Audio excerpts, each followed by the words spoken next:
अपने सशक्त अभिनय से पहचान बनाने वाली स्मिता पाटिल का जन्म 17 अक्टूबर 1956 में हुआ था। भले ही स्मिता पाटिल का फिल्मी सफर सिर्फ 10 साल तक का रहा, लेकिन काम ऐसा कि आज भी वो चर्चा में रहता है। लेकिन वो न सिर्फ फिल्मों बल्कि राज बब्बर से अपने संबंधों की वजह से भी चर्चा में रही। सिर्फ 31 साल की उम्र में उनकी अचानक मौत आज भी रहस्यमयी है। वो जो भी करती थी उस रोल में ढल जाती थी। वो जो भी कैमरे के सामने करती थी वो उसका हिस्सा बन जाता था। कुछ ऐसे ही किस्सों से फिल्म निर्देशक और स्क्रीन राइटर श्याम बेनेगल स्मिता पाटिल को याद करते हैं। मुझे याद है जब हम फिल्म मंथन की शूटिंग राजकोट से कहीं बाहर कर रहे थे। शूटिंग के दौरान स्मिता पाटिल गांव की औरतों के साथ उन्हीं के कपड़े पहनकर बैठी हुई थी। वहां पर शूटिंग देखने के लिए कॉलेज के कुछ बच्चे आए और उन्होंने पूछा कि इस फिल्म की हीरोइन कहाँ है। किसी ने स्मिता की तरफ इशारा किया कि वो है फिल्म की हीरोइन। तो उस स्टूडेंट ने कहा कि क्या तुम मजाक कर रहे हो? ये गांव की औरत किसी बॉम्बे फिल्म की हीरोइन कैसे हो सकती है? यही खासियत थी स्मिता की। उनका नाम स्मिता रखने जाने के पीछे भी एक दिलचस्प कहानी है। असल में जन्म के समय उनके चेहरे पर मुस्कुराहट देखकर उनकी माँ विद्याताई पाटिल ने उनका नाम स्मिता रख दिया। ये मुस्कान आगे चलकर भी उनके व्यक्तित्व का सबसे आकर्षक पहलू बना। स्मिता पाटिल अपने गंभीर अभिनय के लिए जानी जाती हैं, लेकिन बहुत कम लोग जानते हैं कि फिल्मी पर्दे पर सहज और गंभीर दिखने वाली स्मिता पाटिल असल जिंदगी में बहुत शरारती थी। स्मिता पाटिल की जीवनी लिखने वाली मैथिली राव बताती हैं, वो निजी जिंदगी में बहुत साधारण थी। उनके अंदर ऐसी कोई चाहत नहीं थी कि वो कोई बहुत बड़ी स्टार बने। जिंदगी के प्रति गंभीर होने के साथ साथ वो बहुत शरारती थी, बहुत मस्ती करती थी और उन्हें गाड़ी चलाने का बहुत शौक था। यही कारण है कि 14-15 साल की उम्र में ही उन्होंने चुपके से ड्राइविंग सीख ली। स्मिता पाटिल ने अपने छोटे फिल्मी सफर में ऐसी फिल्में की जो भारतीय फिल्मों के इतिहास में मील का पत्थर बन गई। उनकी छाप छोड़ने वाली फिल्मों में जहां भूमिका, मंथन, मिर्च मसाला, अर्थ, मंडी और निशांत जैसी कलात्मक फिल्में शामिल हैं, तो दूसरी तरफ नमक हलाल और शक्ति जैसी व्यावसायिक फिल्में भी कतार में हैं। फिल्मों में जाने से पहले स्मिता पाटिल बॉम्बे दूरदर्शन में मराठी में समाचार पढ़ा करती थी। समाचार पढ़ने से पहले उनके लिए साड़ी पहनना जरूरी होता था और स्मिता को जीन्स पहनना अच्छा लगता था, तो स्मिता अक्सर न्यूज़ पढ़ने से पहले जीन्स के ऊपर ही साड़ी लपेट लिया करती थी।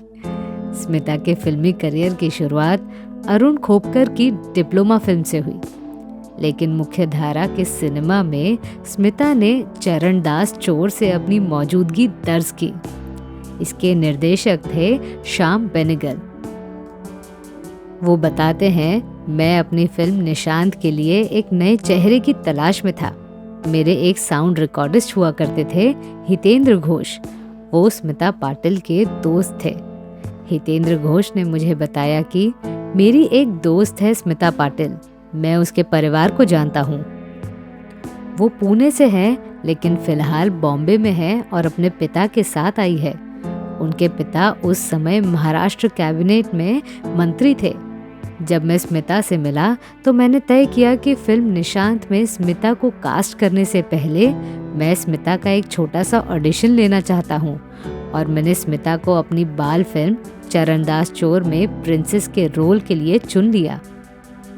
वो बताते हैं, जब हम छत्तीसगढ़ में शूटिंग कर रहे थे तब मैंने पाया कि ये लड़की तो बहुत टैलेंटेड और इसमें भरपूर आत्मविश्वास है। तभी मैंने तय किया कि स्मिता ही मेरी फिल्म निशांत में काम करेगी।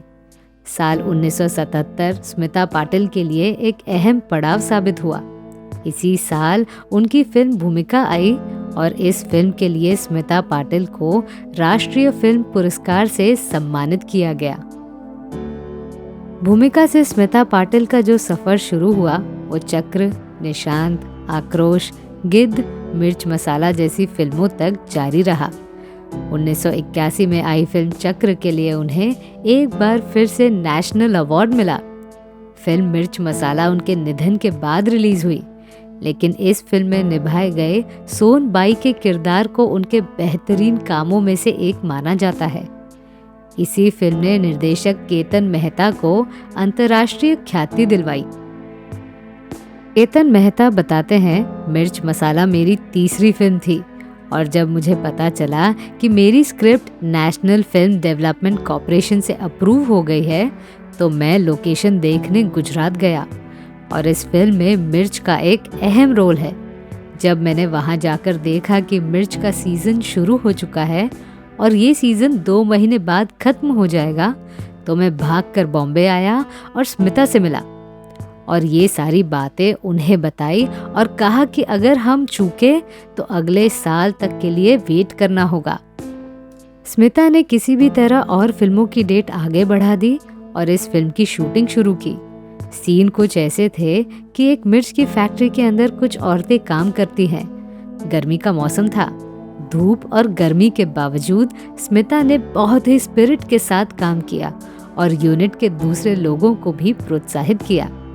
स्मिता पाटिल को जहां उनके किरदारों के लिए सराहाया गया, वहीं दूसरी तरफ एक्टर और पॉलिटिशियन राज बब्बर से जुड़े उनके संबंध को लेकर उनकी आलोचना भी की गई। उनके बारे में लोगों ने कहा कि उन्होंने राज बब्बर और नादिरा बब्बर की शादी तोड़वा दी। मैथिली राव इस पर कहती हैं, स्मिता पाटिल की मां स्मिता और राज के रिश्ते के खिलाफ थी। वो कहती थी कि महिलाओं के अधिकार के लिए लड़ने वाली स्मिता किसी और का घर कैसे तोड़ सकती हैं। स्मिता के लिए उनकी मां रोल मॉडल थी। उनकी जिंदगी में मां का फैसला बहुत मायने रखता था, लेकिन राज बब्बर से अपने रिश्ते को लेकर स्मिता ने मां की भी नहीं सुनी। उनकी मां को इस बात का दुख था कि आखिरी समय में उनका रिश्ता अपनी बेटी से खराब हो गया। मैथिली राव कहती हैं, स्मिता को वायरल इन्फेक्शन की वजह से ब्रेन इन्फेक्शन हुआ था। प्रतीक के पैदा होने के बाद वो घर आ गई थी। वो बहुत जल्द हॉस्पिटल जाने के लिए तैयार नहीं होती थी। कहती थी कि मैं अपने बेटे को छोड़कर हॉस्पिटल नहीं जाऊंगी। जब ये इन्फेक्शन बहुत बढ़ गया तो उन्हें जसलोक हॉस्पिटल में भर्ती कराया गया। स्मिता के अंग एक के बाद एक फेल होते चले गए। कुछ दिनों बाद 13 दिसंबर 1986 को स्मिता का निधन हो गया। हालांकि राज बब्बर के साथ रिश्ता भी कुछ बहुत सहज नहीं रह गया था। स्मिता अपने आखिरी दिनों में बहुत अकेला महसूस करती थी। राज बब्बर जब हॉस्पिटल में पहुंचे, उस वक्त तक स्मिता ने ये फैसला कर लिया था कि वो राज बब्बर से रिश्ता तोड़ लेंगी। अपनी किताब लिखते हुए मैथिली राव को पता लगा कि राज बब्बर और स्मिता लिव इन रिलेशनशिप में है और राज बब्बर कहते थे कि वो अपनी पत्नी को तलाक देकर स्मिता से शादी कर लेंगे, लेकिन ऐसा नहीं हुआ और स्मिता को वो धीरे धीरे अपने फ्रेंड सर्कल से भी दूर करने लगे। स्मिता पाटिल की एक आखिरी इच्छा थी। उनके मेकअप आर्टिस्ट दीपक सावंत बताते हैं, स्मिता कहा करती थी कि दीपक, जब मैं मर जाऊंगी तो मुझे सुहागन की तरह तैयार करना। एक बार उन्होंने राजकुमार को एक फिल्म में लेटकर मेकअप कराते हुए देखा और मुझसे कहने लगी कि दीपक, मेरा इसी तरह से मेकअप करो। और मैंने कहा कि मैडम, मुझसे ये नहीं होगा। ऐसा लगेगा जैसे किसी मुर्दे का मेकअप कर रहे हैं। ये बहुत दुखद बात है कि एक दिन मैंने उनका ऐसे ही मेकअप किया। शायद ही दुनिया में ऐसा कोई मेकअप आर्टिस्ट होगा जिसने इस तरह से मेकअप किया हो। मरने के बाद उनकी अंतिम इच्छा के मुताबिक स्मिता के शव को सुहागन की तरह मेकअप किया गया।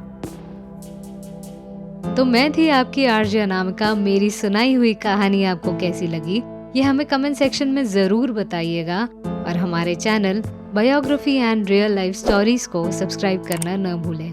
नमस्कार।